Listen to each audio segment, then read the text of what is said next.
gerbang kita. Keadaan manusia akhir zaman, bermacam ragam keadaan manusia dengan kemajuan kehidupan.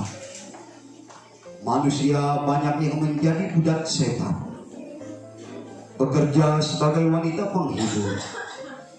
Bahkan banyak manusia yang menjadi gila karena tuntutan kebutuhan dalam keluarga yang tidak pernah tercukupkan dalam kehidupan mereka. Ada seorang pemuda yang bekerja sebagai mucikari, sebagai penjual wanita, sekaligus dia membuka sebuah kafe ternama di sebuah kota. Pemuda ini sangat belia, tapi dia sudah berhasil. Kita saksikan drama ini.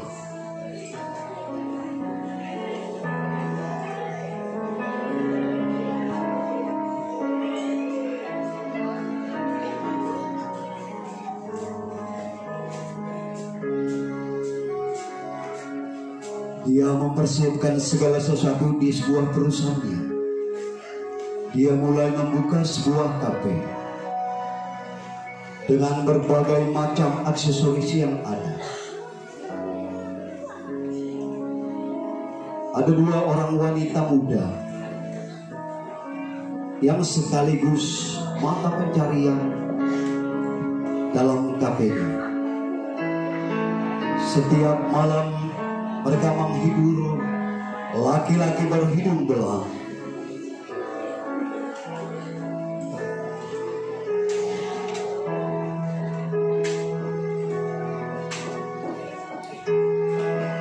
Inilah wanita-wanita zaman sekarang.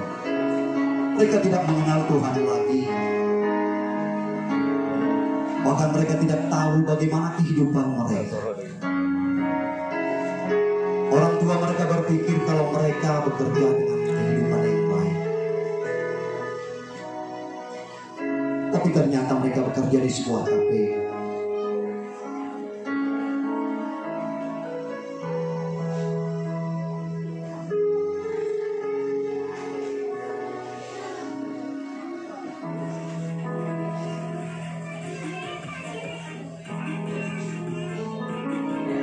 Inilah pekerjaan anak-anak muda zaman sekarang. Kalau mereka pulang ke rumah, mereka katakan bahwa mereka bekerja mencari uang dengan bekerja yang baik. Tapi ternyata mereka datang ke gelap-gelap malam.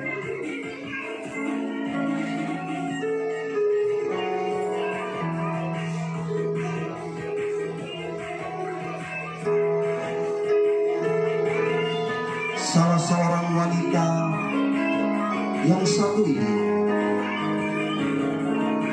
dia ingin menjadi orang kaya, tapi karena tidak mampu, sehingga membuat kehidupannya menjadi gila.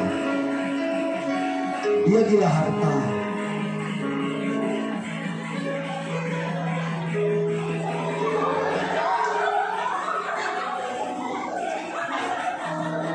Saudara, silakan simak keadaan manusia zaman sekarang.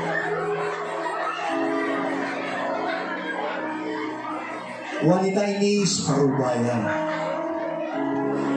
Dia ingin sekali berusaha menjadi orang yang baik, sehingga dia selalu memikul beban. Dia bawa barang dia ke sana kemari.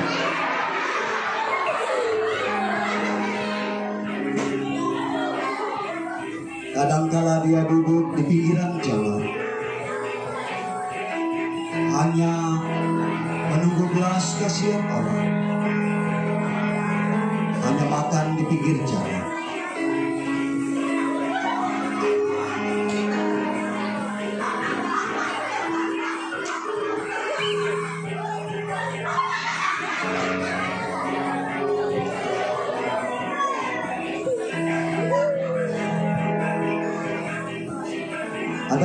ibu-ibu tua. Wanita satu ini terpaksa harus menjadi pengemis dan pemulung sampah.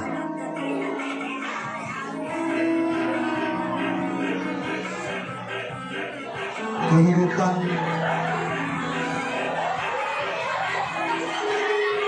untuk memenuhi kebutuhan anak-anaknya. Dia hidup di pinggiran jalan. Dia hanya menjual sampah-sampah yang ada di pinggir jalan. Terlebih dia pun menjadi orang yang stres. Dia melirik ke kanan ke kiri seakan-akan mencari sesuatu yang hilang. Dia pungut sampah di tepi-tepi jalan. Kadangkala dia tidak diperhatikan oleh pembeli sampah karena sampahnya tidak layak menghasilkan uang.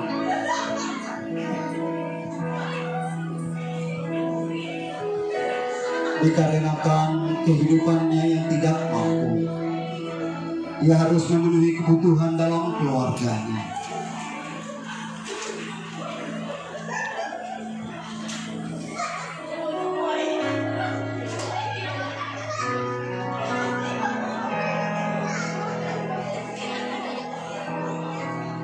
Sementara anak-anak di kafe tidak memperhatikan orang-orang yang ada di sekitar mereka.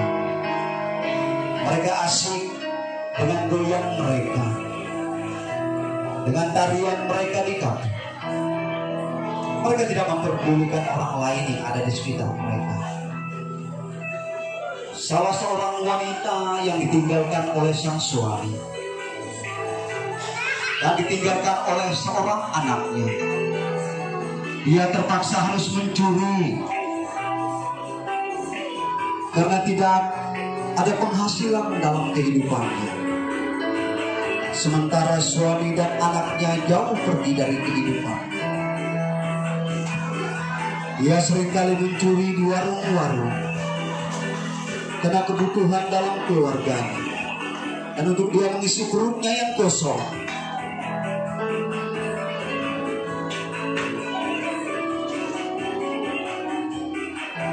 Wanita ini mencuri untuk memenuhi kebutuhan perutnya.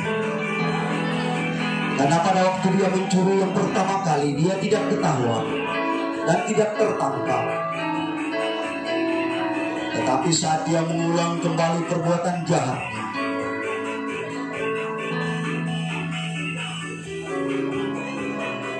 dia tertangkap oleh pemilik kafe. Dia kembali bereaksi untuk mencuri. Sekali kita berbuat kesalahan tidak ketahuan, tapi yang kedua kali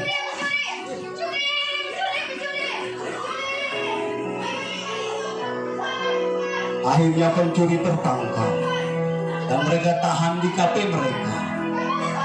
Ibu meronta-ronta tidak mau dibawa ke tahanan mereka.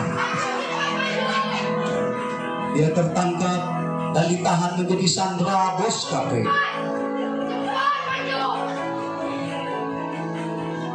Iya, wanita ini tertangkap dan ditahan. Mereka tidak tahu identitas siapakah wanita ini. Dan raja pun bertikah.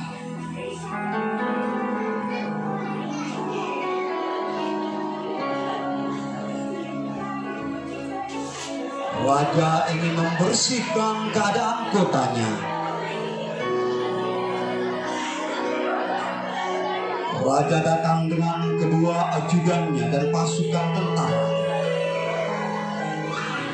Mereka ingin membuat kotanya menjadi bersih. Dan raja pun menyampaikan pengumuman.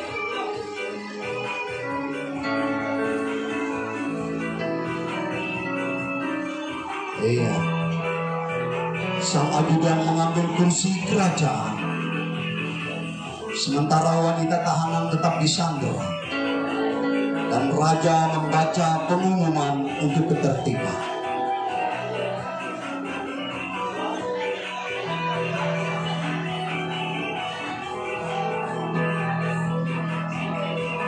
Inilah titah raja. pengumuman. Sang raja harus bertindak tegas dengan semua orang yang ada di kotanya. Bagi setiap orang yang melakukan kejahatan, perampokan, perzinahan, pembunuhan, dan pencurian harus dihukum cambuk. Demikian titah raja. Dan bos kata memerintah untuk membawa pencuri kepada raja.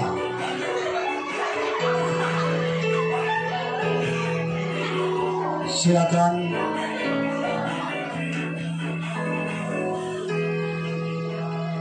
Laporan kepada raja.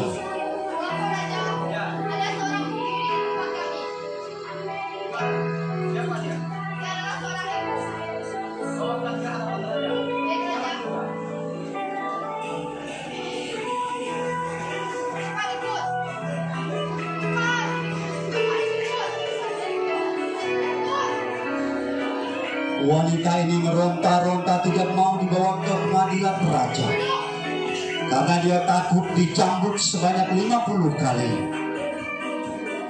Dan raja pun menyuruh untuk membuka kerudung wanita ini, sementara dia tetap tidak mau menunjukkan wajahnya yang sesungguhnya.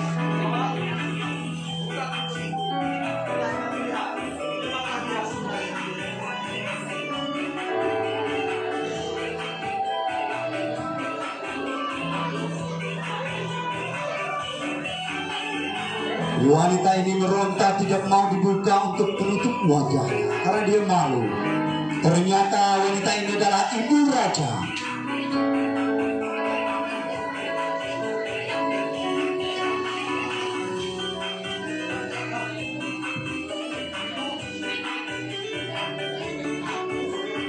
Raja pun terkejut melihat ibunya menjadi pencuri.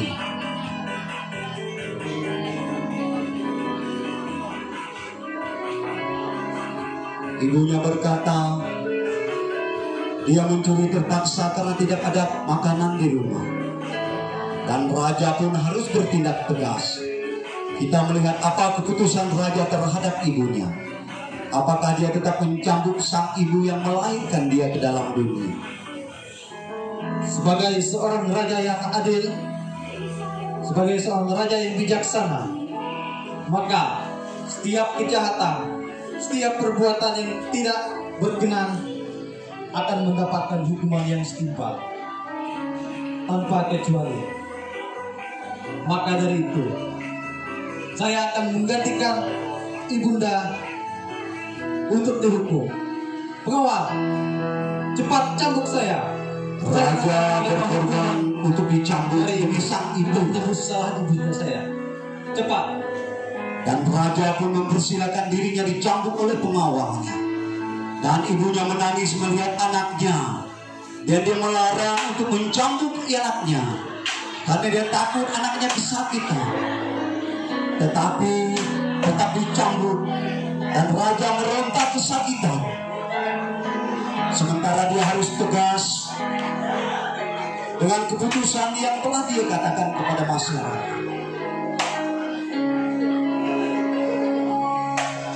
Sementara pengawal satu tidak dapat mencambuk karena dilarang oleh ibunya. Cambukan sebanyak 50 kali pun dirasakan oleh raja. Dan pengawal pun merasa kasihan kepada rajanya. Dan mereka membangunkannya dia hampir setengah mati. Tetapi dia tetap bertindak adil kepada kotanya. Dia tetap membersihkan kotanya dari segala pengemis dan orang gila. Raja pun mulai bertindak dan dengan pengawal-pengawalnya. Kita akan bersihkan rumah ini dari segala pencuri, dari segala wanita penghibur, dari segala kejahatan lainnya.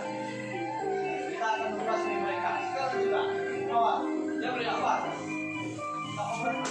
Kita bersihkan rumah ini.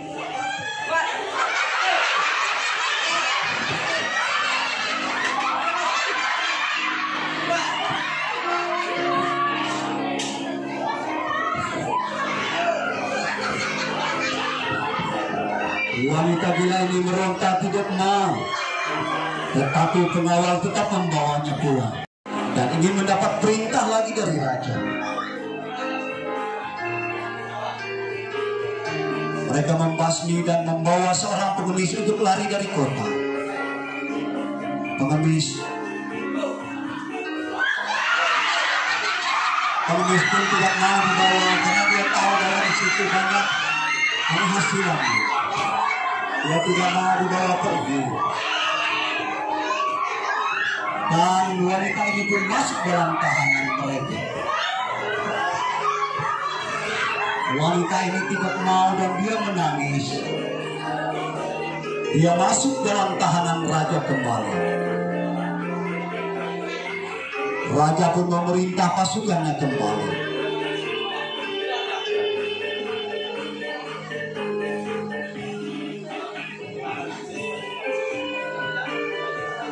Raja bertindak tegas. Dia tidak peduli sebesar apapun bos itu. Mereka tetap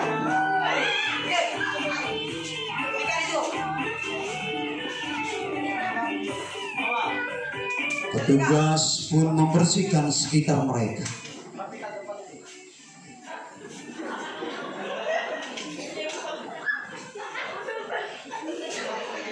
Raja memerintahkan agar jangan tersisa satupun ada di sekitar kota mereka. Bos KP pun merasa kecewa dan pulang karena mereka taat dengan peraturan pemerintahan yang ada. Raja dan ajudannya kembali ke istana untuk bersiap-siap membersihkan istana.